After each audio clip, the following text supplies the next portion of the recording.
Les Champs-Élysées comme s'ils y étaient, ou presque. Gauche. Allez, on se resserre dans les rangs, on se resserre, doucement. Ils sont pompiers volontaires ou professionnels, venus de 8 départements de l'Est de la France. Quelques-uns d'entre eux ont déjà participé au défilé du 14 juillet, mais la grande majorité découvre l'exigence de l'exercice, pas aussi simple qu'il y paraît.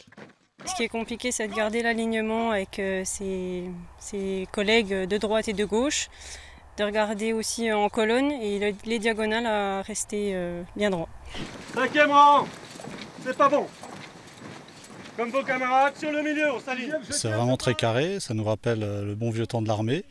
C'est vrai que oui, c'est un petit peu surprenant au début, maintenant on a l'habitude. Vous êtes contents d'être là? Il y a une certaine pression, une pression saine, hein, une bonne pression, mais il faut absolument que nous soyons parfaitement prêts pour le jour J. Marche. Et ce qui vaut pour le gros du bataillon vaut aussi pour ceux qui le précéderont, la garde au drapeau et les officiers supérieurs. À commencer par le directeur des services d'incendie et de secours de Côte d'Or, il défilera en tête. Pour lui aussi, ce sera une première et lui aussi doit encore s'entraîner.